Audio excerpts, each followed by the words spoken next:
Bonjour à tous et à toutes. Je voudrais vous parler de la lumière qui est venue dans le monde. Son nom est notre Seigneur Jésus-Christ. Ce n'est pas une religion. Jésus est le Messie, le Fils du Dieu Tout-Puissant, le Créateur des cieux et de la terre. Il est venu pour sauver l'humanité. Jésus a été crucifié pour nos péchés. C'est grâce à ses œuvres parfaites sur la croix que nous sommes sauvés et uniquement par sa grâce. La Bible nous dit dans l'évangile de Jean, chapitre 3, verset 16, « Car Dieu a tant aimé le monde qu'il a donné son Fils unique, afin que quiconque croit en lui ne périsse point, mais qu'il ait la vie éternelle. » Jean, chapitre 1, verset 1 à 4, « Au commencement était la parole, et la parole était avec Dieu, et la parole était Dieu. Elle était au commencement avec Dieu.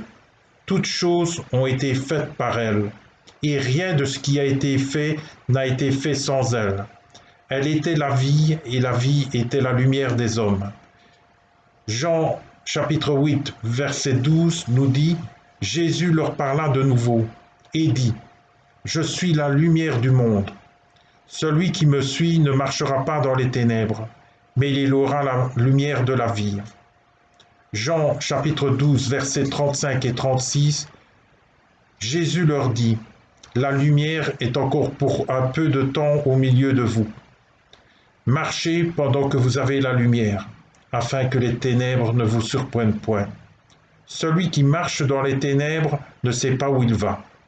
Pendant que vous avez la lumière, croyez en la lumière, afin que vous soyez des enfants de lumière. » Jean chapitre 4, verset 14 nous dit, « Mais celui qui boira de l'eau que je lui donnerai n'aura jamais soif. Et l'eau que je lui donnerai deviendra en lui une source d'eau qui jaillira jusque dans la vie éternelle. »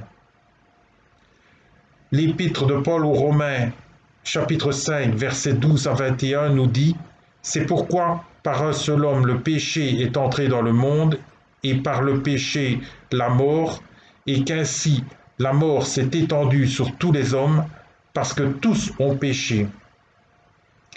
Car jusqu'à la loi, le péché était dans le monde.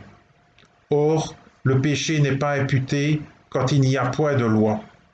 Cependant, la mort a régné depuis Adam jusqu'à Moïse, même sur ceux qui n'avaient point péché par une transgression semblable à celle d'Adam, lequel est la figure de celui qui devait venir.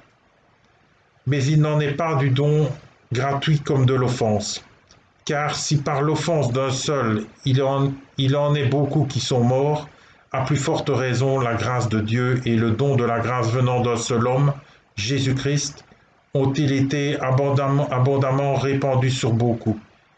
Il n'en est pas du don comme de ce qui est arrivé par un seul qui a péché. Car c'est après une seule offense que le jugement est devenu condamnation, tandis que le don gratuit devient justification après plusieurs offenses. Si par l'offense d'un seul la mort a régné par lui seul, à plus forte raison ceux qui reçoivent l'abondance de la grâce et du don de la justice régneront-ils dans la vie par Jésus-Christ lui seul. Ainsi donc, comme par une seule offense la condamnation a atteint tous les hommes, de même, par un seul acte de justice, la justification qui donne la vie s'étend à tous les hommes. Car, comme par la désobéissance d'un seul homme, beaucoup ont été rendus pécheurs, de même par l'obéissance d'un seul, beaucoup seront rendus justes. Or la loi est intervenue pour que l'offense abondât. Mais là où le péché a abondé, la grâce a surabondé, afin que, comme le péché a régné par la mort, ainsi la grâce régna par la justice pour la vie éternelle, par Jésus-Christ notre Seigneur. Le royaume de Dieu est proche. Repentez-vous et acceptez Jésus-Christ comme votre Seigneur et Sauveur. Jésus est la porte vers notre Père éternel qui est aux cieux et la vie éternelle. Que Dieu vous bénisse. Je voudrais vous inviter, si vous n'avez pas encore proclamé votre appartenance à notre Seigneur Jésus-Christ, si vous ne l'avez pas encore accepté, à vous repentir devant lui, à proclamer son unicité, à proclamer qu'il est le seul et unique chemin, la seule et unique porte vers la grâce et la vie éternelle. La parole du Tout-Puissant nous dit dans la Révélation, donc dans l'Apocalypse, dans le chapitre 22 au verset 13, c'est Christ qui parle, « Je suis l'alpha et l'oméga, le premier et le dernier, le commencement et la fin. » Verset 14, « Heureux ceux qui lavent leurs robes sans avoir droit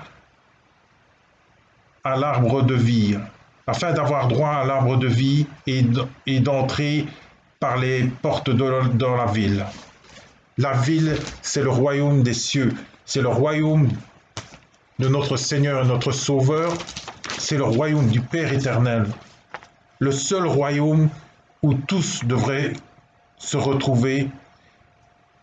Si vous n'avez pas encore proclamé votre appartenance, je vous invite à faire la prière de repentance.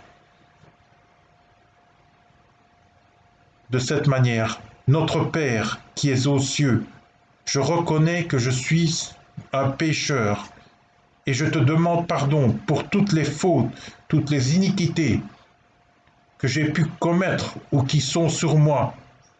Je me repens de tous les péchés connus et inconnus. Seigneur Jésus, je t'accepte comme le Fils de notre Seigneur, de notre Dieu Tout-Puissant, notre Créateur, notre Dieu miséricordieux et bienveillant. Je veux proclamer que tu es mort sur la croix du Calvaire pour mes péchés, pour tous mes péchés, que rien ne peut plus m'atteindre, rien ne peut plus m'être reproché, qu'il a payé pour moi, il a été sacrifié pour moi, il a versé ce sang qui m'a lavé, purifié, justifié pour l'éternité. Je veux proclamer que tu es ressuscité du royaume des morts après le 3e jour et que tu es monté auprès du Père pour proclamer ton accomplissement et pour justifier que nous avons été rachetés par ta mort et que plus rien ne peut être reproché devant lui. Amen. Amen.